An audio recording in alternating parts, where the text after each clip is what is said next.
Football clubs spend money like it's unlimited. Every transfer window, we see players moving for more than 100 million euros. Clubs hand out enormous salaries, build billion-euro stadiums, and somehow always seem to have money for one more signing. So it raises an obvious question. Where does all this money actually come from? Because unless your club is secretly printing cash in the basement, someone has to be paying for all of this.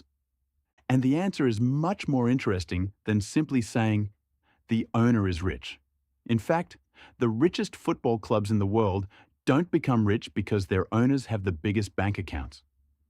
They become rich because they have built businesses that generate hundreds of millions of euros every single year. So today, we're going behind the scenes to see exactly how the biggest football clubs in the world make their money. The first and probably the most important source of income is television. Every time you switch on your TV or open a streaming service to watch football, someone has paid a fortune for those broadcasting rights. Leagues like the Premier League, La Liga, and the Champions League sell those rights to broadcasters around the world for billions of euros. That money is then distributed to the clubs. This is one of the reasons Premier League clubs are so wealthy.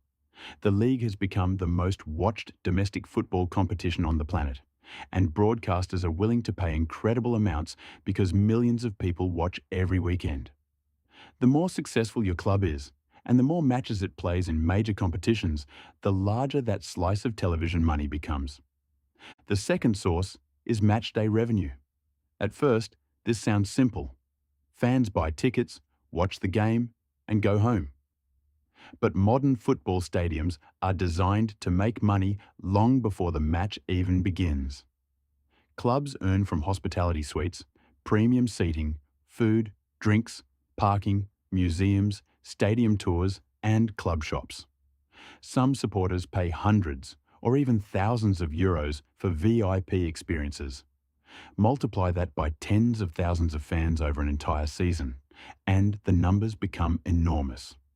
A modern football stadium isn't just a place to watch football anymore. It's a business. Then comes commercial revenue, which has quietly become the biggest source of income for many elite clubs. Every logo you see on a football shirt has been paid for. The shirt sponsor pays, the kit manufacturer pays, the sleeve sponsor pays, the training kit sponsor pays.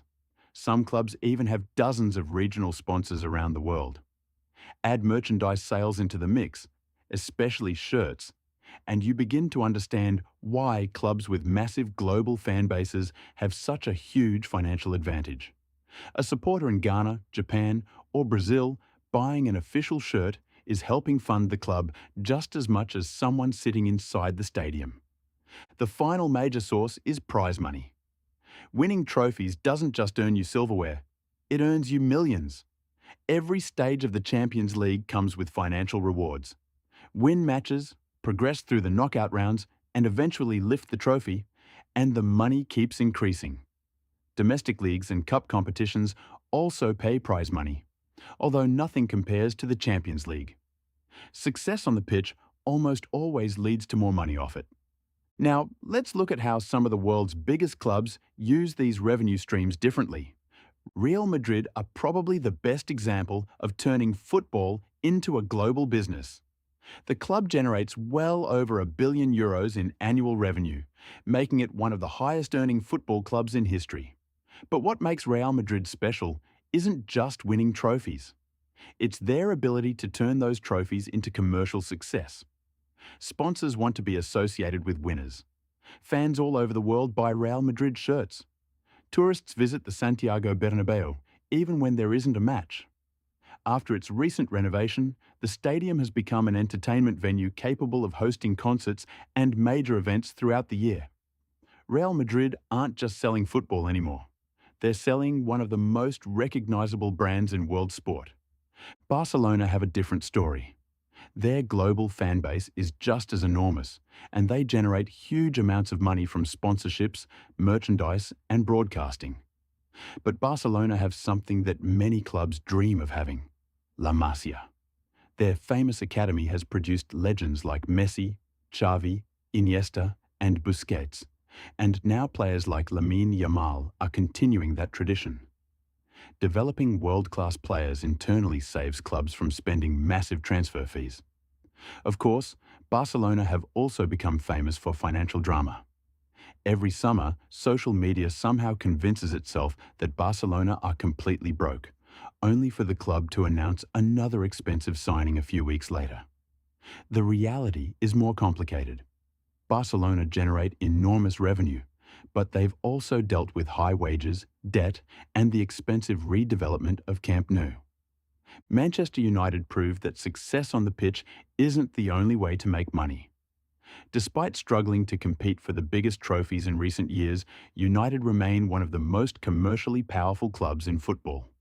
Decades of success under Sir Alex Ferguson built a worldwide fan base that still buys shirts, watches matches, and attracts sponsors today.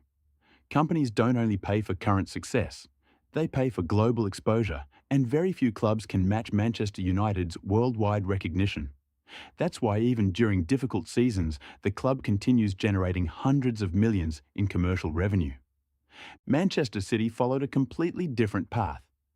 Their transformation began with major investment, but sustained success turned that investment into a genuine business.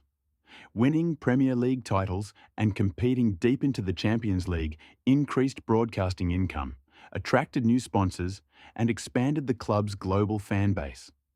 Success created more money, and that money helped create even more success. Today, Manchester City are no longer just spending money.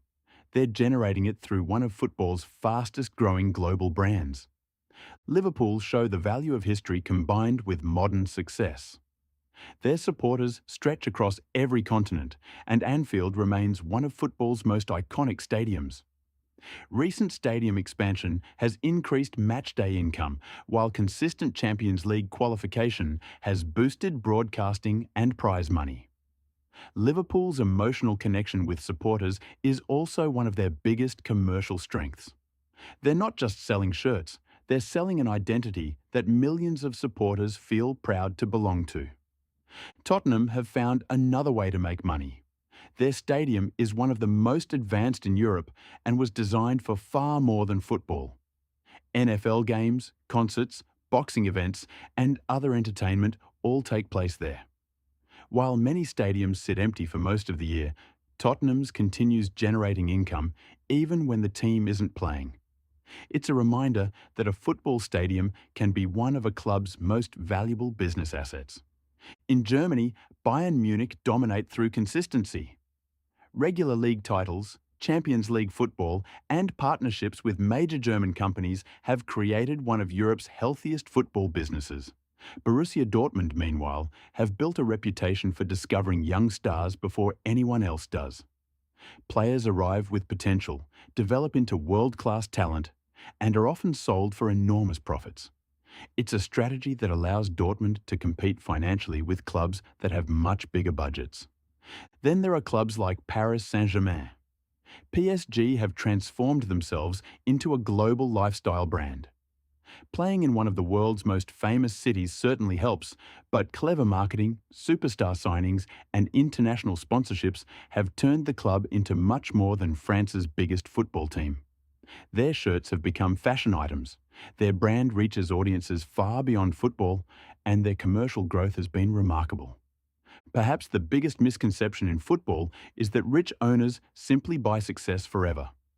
Owners certainly matter. They can invest in stadiums, training facilities, and the squad. But financial rules mean clubs still need to generate legitimate income. Sponsorships, broadcasting, ticket sales, and commercial deals remain the foundation of every successful football business. The clubs making the most money aren't just the ones with wealthy owners. They're the ones with millions of supporters around the world.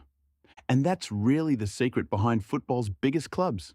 They don't earn billions because they play 90 minutes every weekend. They earn billions because football has become one of the world's biggest entertainment industries. Every ticket sold, every shirt purchased, every television subscription, every sponsor and every supporter contributes to a business that operates every single day of the year. The next time you see a club spending 100 million euros on a player, remember that transfer didn't happen because someone found a suitcase full of cash. It happened because millions of supporters around the world bought tickets, watched matches, subscribed to broadcasters, visited stadiums, and wore their club's colours with pride. Football may be decided on the pitch, but the money that powers it is made far beyond the 90 minutes.